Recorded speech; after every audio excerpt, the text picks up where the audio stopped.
Brezza automatic petrol car ఇది. అయితే దీని గేర్ బాక్స్ అయితే రిమూవ్ చేసాము.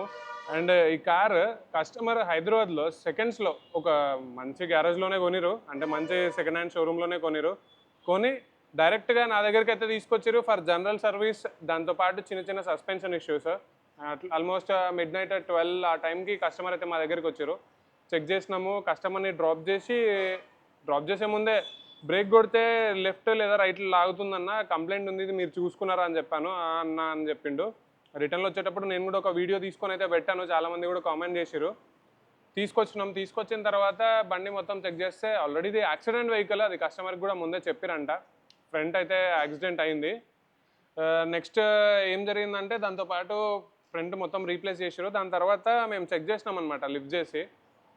స్టీరింగ్ ర్యాక్ కంప్లైంట్ ఉంది, shock absorbers, link rods, lower arm ball జాయింట్ల కంప్లైంట్ ఉన్నాయి. సో ఇట్లా ఇవన్నీ కంప్లైంట్స్ అయితే ఉండే అనమాట. చెక్ చేసి కస్టమర్కి అయితే చెప్పినాము. అంటే మేము లిఫ్ట్ చేసినప్పుడు కూడా కొంచెం కొన్ని కంప్లైంట్స్ చూడలేదు.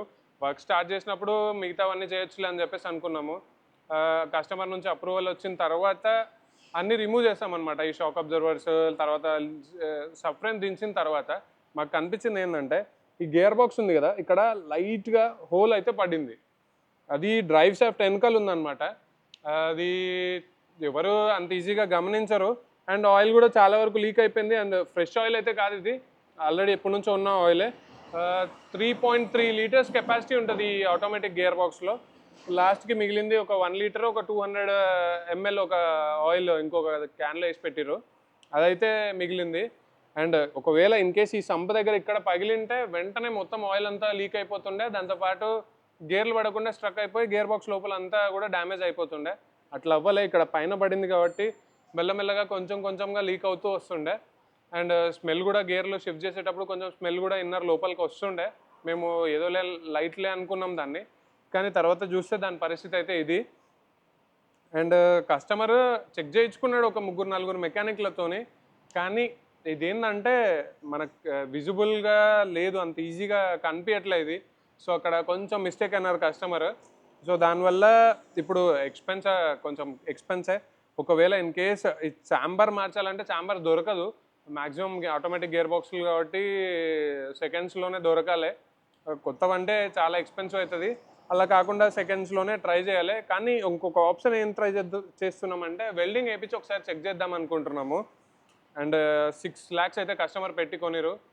కొన్నాక సేమ్ డేనే నా దగ్గరికి వచ్చారు. వచ్చిన తర్వాత కంప్లైంట్ అయితే ఇది.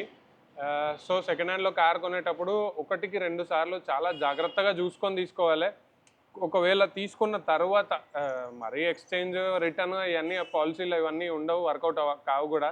మనం పోయి గొడవ పెట్టుకున్నా కూడా పెద్ద వచ్చేది ఏం లేదు, మన మెంటల్ పీస్ అయితే పోతుంది. సో ఇప్పుడైతే ఈ బండికైతే ఒకసారి వెల్డింగ్ చేయించి చూడాలి ఏం జరుగుతుంది ఏంటి అని. అండ్ కస్టమర్ కూడా వాళ్ళకి కాల్ చేసి అడిగిండు. వాళ్ళు కూడా సింపుల్గా ఒకవేళ గేర్ ఆయిల్ మొత్తం లీక్ అయిపోయి ఉంటే గేర్లు స్ట్రక్ అవుతుండే కదా, మా దగ్గర ఏం లీక్ లేదు, మీ దగ్గరే వచ్చిందని చెప్పేసి కస్టమర్ మీదే చెప్పారు. కానీ ఏం చేస్తారు, వాళ్ళు కూడా చూసుకోకపోవచ్చు. ఎందుకంటే కింద సంప్ దగ్గర లీక్ ఉండింటే వాళ్ళకు కూడా ఈజీగా నోటిఫై అవుతుండే.